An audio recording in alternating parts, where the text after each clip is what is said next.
ಜೈ Bharat trust free Jagalur. ಜೈ Bharat trust ambulance ಸೇವೆಯು ದಿನಾಂಕ February 20, 2025 ರಂದು ಜಗಳೂರು ತಾಲ್ಲೂಕಿನ ಚಿಕ್ಕಮಲ್ಲನಹೊಳೆ ಗ್ರಾಮದ ಯಲ್ಲಪ್ಪ ಎಂಬುವರರು ಕಾಲು ಉಳಬಿದ್ದು ಗ್ಯಾಗ್ರೀನ್ ಆಗಿದ್ದು ತುರ್ತು ಚಿಕಿತ್ಸೆಗಾಗಿ ಇಂದು ಬೆಳಗ್ಗೆ 9 ಗಂಟೆಯ ಸಮಯದಲ್ಲಿ ಚಿಕ್ಕಮಲ್ಲನಹೊಳೆ ಗ್ರಾಮದಿಂದ ಚಿತ್ರದುರ್ಗದ ಬಸವೇಶ್ವರ ಆಸ್ಪತ್ರೆಗೆ ಉಚಿತವಾಗಿ ಆಂಬ್ಯುಲೆನ್ಸ್ ಸೇವೆ ಸಲ್ಲಿಸಲಾಯಿತು. ಇವರು ಬೇಗ ಗುಣಮುಖರಾಗಿ ಬರಲಿ ಎಂದು ಪ್ರಾರ್ಥಿಸೋಣ.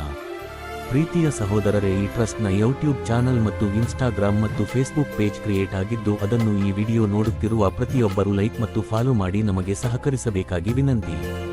ಇಂತಿ ನಿಮ್ಮ ಜೈ ಭಾರತ್ ಟ್ರಸ್ಟ್. ನೀನೊಂದು ಮುಗಿಯದ ಮೌನ, ನಾ ಹೇಗೆ ತಲುಪಲಿ ನಿನ್ನ? ನೀನೊಂದು ಕಡಲಿನ ಧ್ಯಾನ, ನಾ ಹೇಗೆ ಬೆರೆಯಲಿ ನಿನ್ನ? ಒಲವಿಗೆ ಚೆಲುವಿಗೆ